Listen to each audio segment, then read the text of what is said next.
Hi friends, welcome to our channel. Brahmamudi serial next ఎపిసోడ్లో ఏం జరగబోతోందో ఈ వీడియోలో చూసి తెలుసుకుందాం. రాజ్ని ఉరికంబం ఎక్కిస్తానన్న అనామిక అసలేం జరిగింది అని తెలుసుకోవడానికి ఈ వీడియోని స్కిప్ చేయకుండా ఎండ్ వరకు చూసేయండి. అప్పు రాజ్ని అరెస్ట్ చేసి పోలీస్ స్టేషన్కి తీసుకెళ్తుంది. అలా కావ్య, సుభాష్లు కూడా పోలీసు జీప్ వెనకాలే పోలీస్ స్టేషన్కి వెళ్తారు. పోలీస్ స్టేషన్కి చేరుకోగానే అప్పు రాజ్ని సెల్లో పెడుతుంది. అలా కావ్య నేరుగా రాజ్ దగ్గరకే వెళ్తుంది. సుభాష్ కూడా కావ్యతో పాటు రాజ్ దగ్గరికి వెళ్తాడు. అలా కావ్య బోరున ఏడుస్తూ ఉంటుంది. అప్పుడు రాజ్, బాధపడకు కళావతి, నేను ఎలాంటి తప్పు చేయలేదు, నిర్దోషిగా బయటికి వస్తాను అని అంటాడు.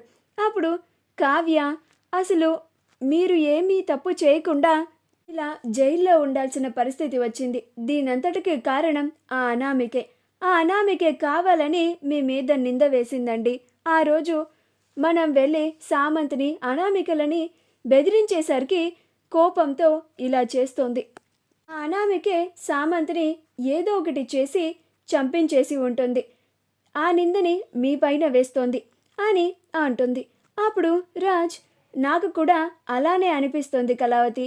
మరి లేకపోతే ఫస్ట్ నా మీద ఆ సామంత్ని చంపాను అని అనుమానంగా ఉంది అని పోలీస్ కంప్లైంట్ ఇచ్చింది. వారెంట్ని తెప్పించుకుంది. ఆ తర్వాత ఇంటిని సోదా చేయించింది.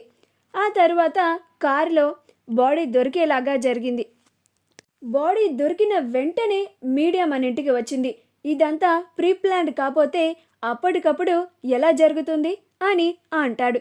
అప్పుడు సుభాష్, మీరిద్దరూ మాట్లాడుతున్న దాన్ని బట్టి ఇది నిజంగానే ఆ అనామిక ముందుగానే ప్లాన్ చేసి రాజ్ని నిందితుడిని చేసింది అని అంటాడు.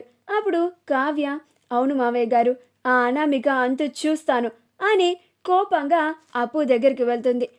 అప్పు, చెప్పక్క అని అంటుంది. అప్పుడు కావ్య, అప్పు, మీ బావగారు ఎలాంటి వారో నీకు తెలీదానే?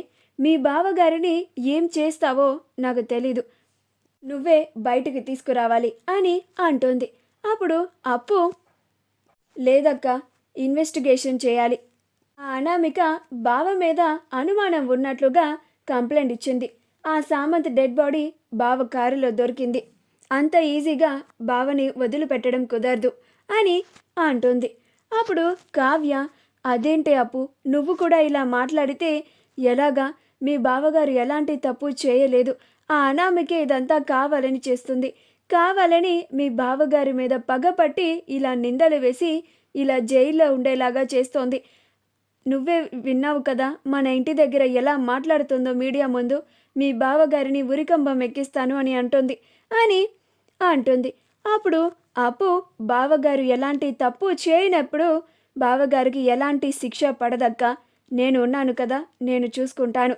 కానీ చట్టం ప్రకారం నా పని నేను చేసుకుంటూ పోతాను అని అంటుంది.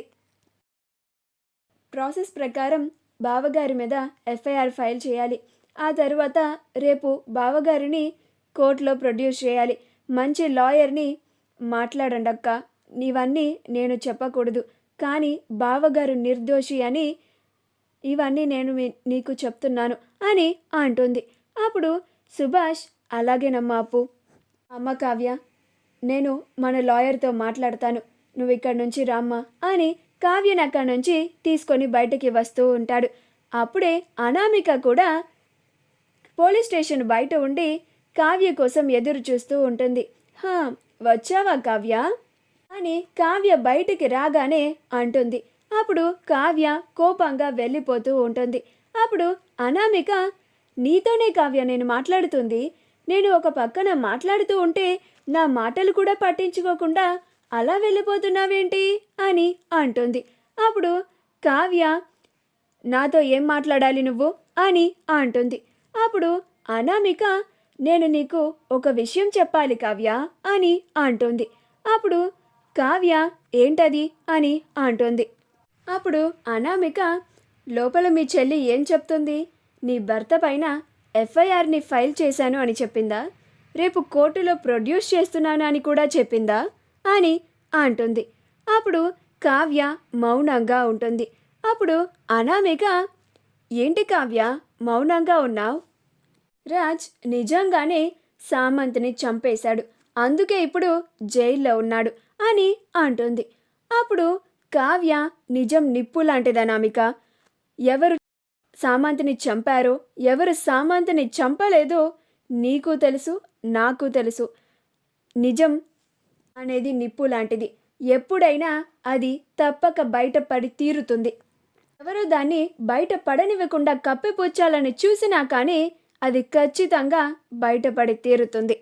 నీ పంతం కోసం, నీ పగ కోసం ఒక నిండు ప్రాణాన్ని తీస్తావా? ఛీ, నువ్వు అసలు ఒక ఆడదానివేనా? మరి ఇంత నీచానికి దిగజారిపోతావా అని అంటుంది. అప్పుడు అనామిక కావ్య అని అంటుంది. అప్పుడు కావ్య అరవకు, ఆ సామంతిని నువ్వే చంపించేసి ఉంటావు, లేకపోతే ఆ సామంతిని చంపాల్సినంత అవసరం ఇంకెవరికి ఉంటుంది అని అంటుంది. అప్పుడు అనామిక రాజ్కి అని అంటుంది. అప్పుడు కావ్య పిచ్చి పిచ్చిగా మాట్లాడావంటే పళ్ళు రాలగొడతాను అని అంటుంది. అప్పుడు అనామిక ఇలా డైలాగ్స్ చెప్పితే కోర్టు కూడా నమ్మదు కావ్య. రేపు నువ్వే చూస్తావు కదా, ఈ లోకమంతా రేపుడు నుంచి నీ భర్తని హంతకుడు అనే ముద్ర వేస్తుంది, హంతకుడు అనే పిలుస్తుంది, హంతకుడులానే చూస్తుంది.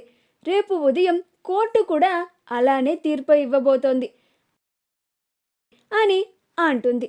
అప్పుడు కావ్య అసలు నిజం బయట పెట్టి నా భర్తని ఎలా బయటకు తీసుకురావాలో నాకు బాగా తెలుసు అని అంటుంది. అప్పుడు అనామిక ఆల్ ది బెస్ట్ అని అంటుంది. అప్పుడు కావ్య అసలు నేరస్తులు ఎవరో కనిపెట్టి రుజువులతో సహా బయట పెట్టి అసలు నేరస్తుల్ని సెల్లో పడేలాగా చేస్తాను, జీవితాంతం జైలు శిక్ష అనుభవించేలాగా చేస్తాను, అమాయకుడైన నా భర్తని బయటికి తీసుకొచ్చుకుంటాను అని అంటుంది.